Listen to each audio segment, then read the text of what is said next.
package in the mail, MSX games from Japan. Collecting without fail, those shoot 'em ups, and that's the plan. He doesn't just collect them, he also codes them too. Join us and we'll go on electric adventures with you. Hey YouTube, Electric Adventures here with my monthly channel update vlog for the month of August already. First, I want to say thank you to everybody who posted comments on it's not my previous video now, my 2 videos ago, where I indicated about my back issues and how I'm heading for a couple of operations. Really do appreciate that, and I'll keep you guys posted. Alright at the moment and everything like that. I've just got to be careful with things and manage my energy levels. So anyway, on with a normal video. So I normally start with other pickups. This month there's not a tremendous lot of true video game ones, but there is this book. I've been not very well. This book from Brett Weiss, the SNES Omniverse, Volume 1. It's a very well put together book. Got some cover. I haven't quite finished reading it all the way through. So this covers the North American SNES releases. See by the thing. So there's going to be a second volume at some stage. It's got nice art and forward and everything like that in. I'll just flip to some pages randomly, and you sort of have a game a page. Do another random flip. Occasionally you have some you know, 2 games a page, just depending on how closely related they are to each other, but most of the time you get a full page for every game. Goes for this Donkey Kong Country, and it's actually a really well laid out book, nicely written, good screenshots and pictures of the cart and the box and everything like that, and he's done a very good job on the book, and I'm thoroughly enjoying it. I believe it's still available on Amazon. You know, probably published, not a limited edition or anything. It comes with a bookmark. That's just from Schiffer Publishing, I suppose. Yes, nothing particularly special, but it came with that as well, which is good.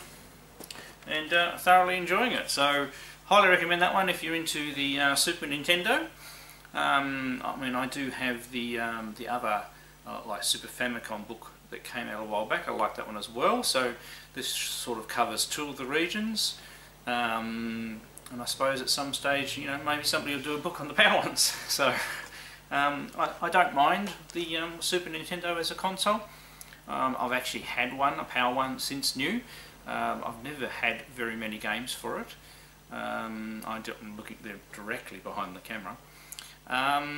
But it's a system that I quite like. I have had a little bit of a go at programming it. Just have not had the time to really get into it as much as I would like. But you never know in the future. Once I catch up on a few other of my home developments, I might do some more development on the system, because it is interesting. It's got quite powerful graphics and sound capabilities. I do have a much larger, because they are easier for me to get, Super Famicom cartridge collection, and even though I've still got my original Super Nintendo, my Power one, I use a Super Famicom as my main console on my gaming shelf just over here, and it's got Super Smash TV plugged into it at the moment, so shows you what I've been playing on it. So good console and a very good book. Now, other pickups, I'll do another one when I walk around. I'm going to do a little walk around the room to do an update on something, so I'll cover the other ones. They're arcade related. So movies, I forgot to do movies last month, but I think I've covered everything I've got. But so 2 ones that I haven't had either of them very long. It's only in the last couple of weeks. So I got Avengers Infinity War, which we did see at the pictures.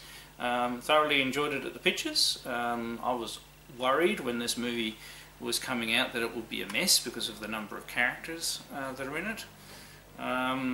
I'm not going to talk about the contents of the movie or anything like that for the couple of people who won't have seen it, for spoilers and things like that, other than my feelings that I actually thoroughly enjoyed it when I watched it in the picture theatres, so much so that I was actually, you know, looking forward to the Blu-ray 4K release. I haven't actually watched it in 4K yet. We can't watch 4K on our projector, so we can watch 4K on the TV, the big TV, which is good. But when you want that home cinema feeling, it is much nicer watching it on the projector. So we've only watched the Blu-ray version on there, but it's really good, and we enjoyed it the second time. Just like last month I mentioned, Ready Player One, one that we saw in the pictures and at home. Enjoyed it both times. So another good movie that we'll probably you know, rewatch on a reasonably regular basis. Yeah, it's not too bad. Yeah, just one of the better movies. I'm just obviously, like everybody else, interested to what happens next in the next one, but that's next year. And only in the just this last week, and this is a movie we unfortunately did not see at the pictures because we just haven't been able to get there, and it was Deadpool 2, and we got the super duper cut. I got the 4K one again. Once again, I haven't watched the 4K version because we watched it on the projector, especially for the first time seeing it. We wanted that cinema feel. It actually comes with 4 discs.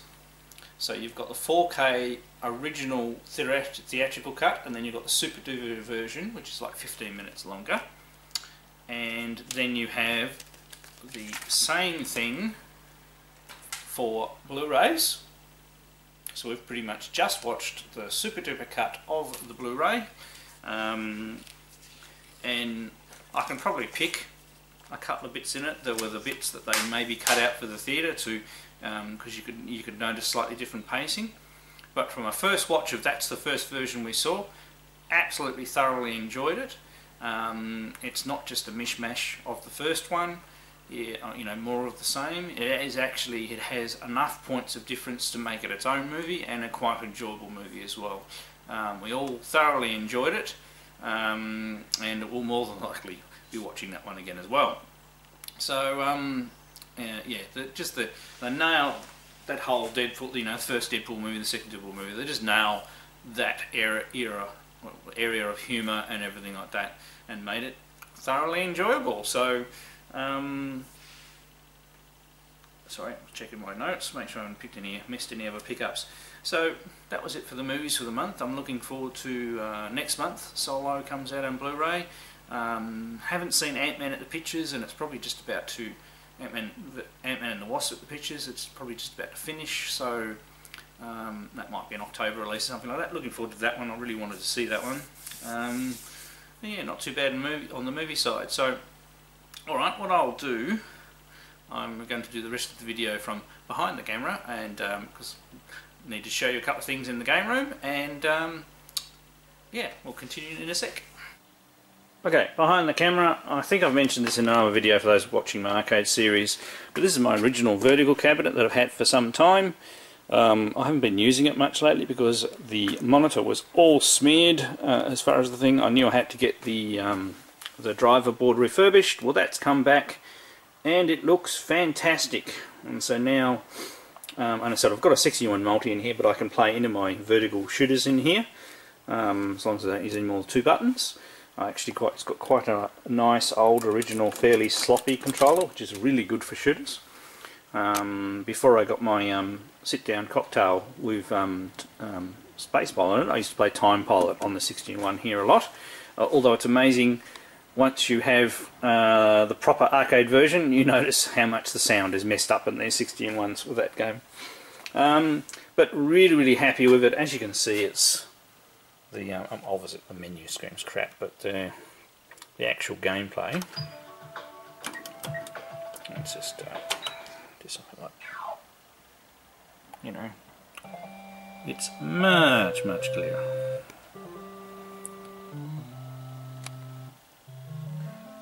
Now, I probably do need to do a bit of, in this case, vertical adjustment, just to use a bit more space on the screen. But other than that, you know, it's reasonably the right shape and everything like that, and the colours are really nice. So, very happy with that. Okay, hopefully it won't induce some motion sickness. We'll just do a bit of a traverse around the room. Let's Gary's NBA Jam. There's my Space Pilot cocktail. I still haven't got any further. I've got the vinyl to start covering, recovering this. I need to take these control panels off, sand them, paint them, and put new decals on. Once again, I need to take the glass off again and repaint these black lines so it looks a little neater. This corner of the game room is getting messy again, but I have a lot of arcade boards at the moment. So, what else have I done? Oh, when I moved that arcade cabinet, I actually these are my Apple II games. These were sitting on top of that vertical arcade cabinet, and I said, I can't, this looks horrible. So I've got this new shelving section, moved things around a bit, and all my Apple II software fits nicely in that area. Now, I haven't tried any of this, and fellow podcast Aaron actually lent me an Apple II drive ages ago that I haven't tried, so I really must do that and make a video on it. It's all the time thing. We have been in winter too, which has been a little difficult to come out here because it's been cold. Okay, continuing over here to my workbench. Now, I have got a pile of these, this is the other pickup, of these Jammer arcade converters. So this is a Galaxian one. Here is, and I have done a separate video on this, a Galaga one, which I've added an extra couple of control wires to handle 4 direction for my Bosconian. This is an old adapter that was on some boards that some of the guys gave me for spare parts. I also got another Konami general adapter, so that does Gyrus, Time Pilot, Tutankhamun, because I do have multiple boards in that category. I don't actually have a Gyrus though, so sorry enough. What's that? That's a second. I've got 2 of those. I'm missing one. Where have I put it? Here it is. Right. And I have this one here, as I do actually have in the pile of boards that I have a Mr. Do. So I've got a Mr. Do adapter. This is to make things easier because I'm not going to have unlimited cabinets. It's easier for me to have them wired up as jammers and then use these good quality converter boards. Then I know nothing's going to get hooked up incorrectly, and they'll work. So Mr. Do, I got that one because I got these in a bunch and it was cheaper to get it. It will probably be a long time before I get the board going because that board doesn't work at all at the moment. Now, on related thing, I took so this is my original Sega Galaxian board, which is still not working. I borrowed its Z80 and put it into this clone Galaxian board. The guys gave me a box of bits, so even though these are half worn on things, so I put it was missing the Z80 here, and the board works.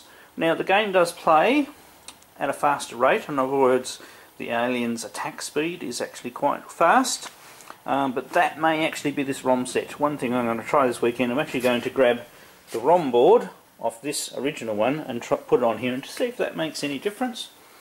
Or maybe this board, because it's a clone, it needs a different speed Z80. But other than that, the board works. So I need to figure that out, and that's fine. So worst case, if I can't ever get this original one working, I'll have a Galaxian board for my Galaxian project, original Galaxian cabinet. That obviously is a work in progress, but as I said, I was lucky to find it at the tip shop for the price I did. And I've also got my original Tato cabinet out to start work on it. She went to sand it last weekend and realised my daughter has borrowed all of my motorised sanders, so I'm probably just going to sand it by hand. Just needs the top because it just was obviously sitting in storage for so long, a bit of water dripping on it. Just needs sand it, respray the top, and then I can start putting the monitor I've got round there, around the other side of the couch in. I've got a coin mechanism to go in there. So I'm going to start putting that together, and that hopefully is going to become my Tutankhamun machine. Now, one more thing. I thought I'd did a sort of a video thing on Gradius before. I thought I'd show you my Lode Runner collection. So Lode Runner is actually probably, if you're going to collect a game across multiple systems, is probably the one that's the most challenging. I think there are the most games most versions of Lode Runner across all the systems than anything else. There are, there's versions for the Game Boy, which I don't have any of. There's versions for the Game Boy Advance. There are obviously versions for the NES as well. I have two of the Famicom versions, and there's always multiple versions on the systems. There's two versions on the Sega SG-1000, and they are slightly different versions. There's even a 3D version for the Nintendo 64. Really good version for the Atari XE computers. Of course, there's a version for the Apple, at the Apple II, because it's one of the originals. There's a couple of versions for the Saturn. This one I only just got recently. A video I haven't finished editing will show gameplay of that one. You've got Lode Runner Lost Labyrinth for the PC Engine. I'm sure there's a second one for the PC Engine as well. And then you have 3 versions for the MSX. I'm still actually missing a version for the MSX. Back in the day there was a disc version of Lode Runner LS, which actually has the levels from Lode Runner and Lode Runner 2 on it, plus the level editor, which you could save levels. And Championship Lode Runner are a collection of some of the levels that were sent in with that level editor, and they're really, really hard ones. So, this is my Lode Runner collection. Maybe a question for you guys out there. What is a game that you collect across multiple systems? So, I think if I wanted to complete a collection, there'd be about 30 of them. Oh, one more I didn't talk about. There is this homebrew for the ColecoVision, which is a program from scratch that uses some of the... It's a mishmash of the SG-1000 and the MSX version. I believe it might, and it's probably the MSX disc version, because I believe it's got all 100 levels from both cartridges as well. And it's actually a very good version of Lode Runner on the ColecoVision. Not sure whether ColecoVision have got any copies of that left though, so that was brought out a couple of years ago. What's coming up? I have also this month, which I have done a separate video, a arcade PCB of Bosconi, which I bought, and it's working. Underneath there is a PCB of Tiger Heli, which is working as well. I've got a jammer adapter coming for that. I'm actually going to set this horizontal cabinet up of mine here. Some of my friends coming over later this afternoon. And they're going to bring me some connectors. I'm going to start wiring this cabinet. I don't want to ruin the original harness that it's got. It's got a particular set called, it's Automatic Music Company set of connectors where they can change their boards. It's actually how I tested the Tiger Heli, because it has one of those sets on it. So I'm going to make a set to take it from Automatic Music Company to Jammer, and that'll allow me to switch boards in and out without too much trouble. It currently has a clone Shinobi in there, which has a really special harness. The monitor on that is actually working a lot better. It does need... It was adjusted way too bright, so I've only just turned it on. It really needs a bit of perspex to get rid of the glare under there. That will make it look a bit better.